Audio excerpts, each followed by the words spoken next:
Declaring the Bahamas is experiencing an economic emergency, Deputy Prime Minister and Minister of Finance Peter Turnquest announced the government's intention to borrow just over $1.3 billion. Turnquest, who presented the 2020-2021 budget communication in the House of Assembly on Wednesday, said the COVID-19 pandemic, coupled with the monstrous and catastrophic Hurricane Dorian, has delivered the fastest, deepest economic shock to the Bahamas since the onset of the Second World War.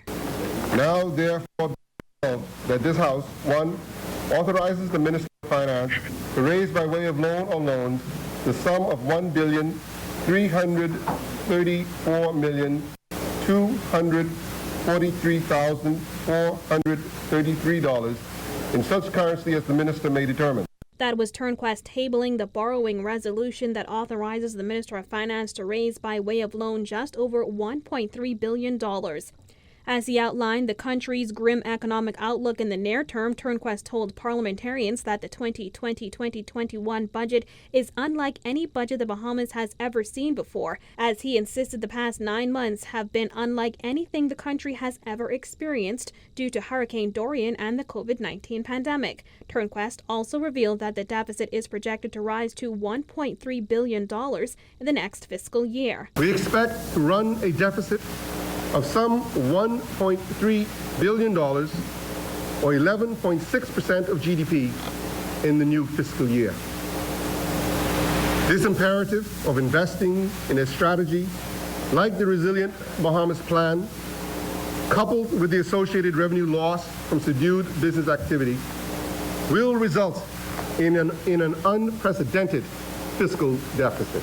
Turnquest added that the corresponding government debt level is expected to rise to nearly $9.5 billion in 2020-2021. That equates to roughly 82.8% of GDP.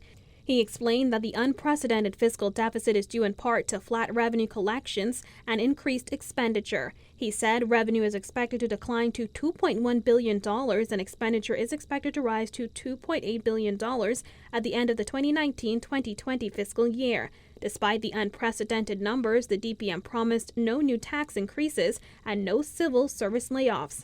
There will be no one left to fend for themselves while the economy is reeling from the worst slowdown in modern history. He also called the budget a difficult but necessary one. People should rightly want to know why the government finds itself projecting such a high deficit of $1.3 billion. The answer is relatively straightforward.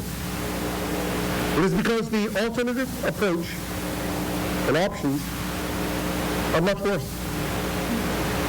It is a lot easier to keep a person afloat than fighting to drive them back to the surface. Our economy is like that. We are investing in our restoration plan to avoid a dramatic scale back that would submerge the economy and leave the Bahamians out at sea without any benefit. Reporting for Guardian News Network, I'm Jasmine Brown.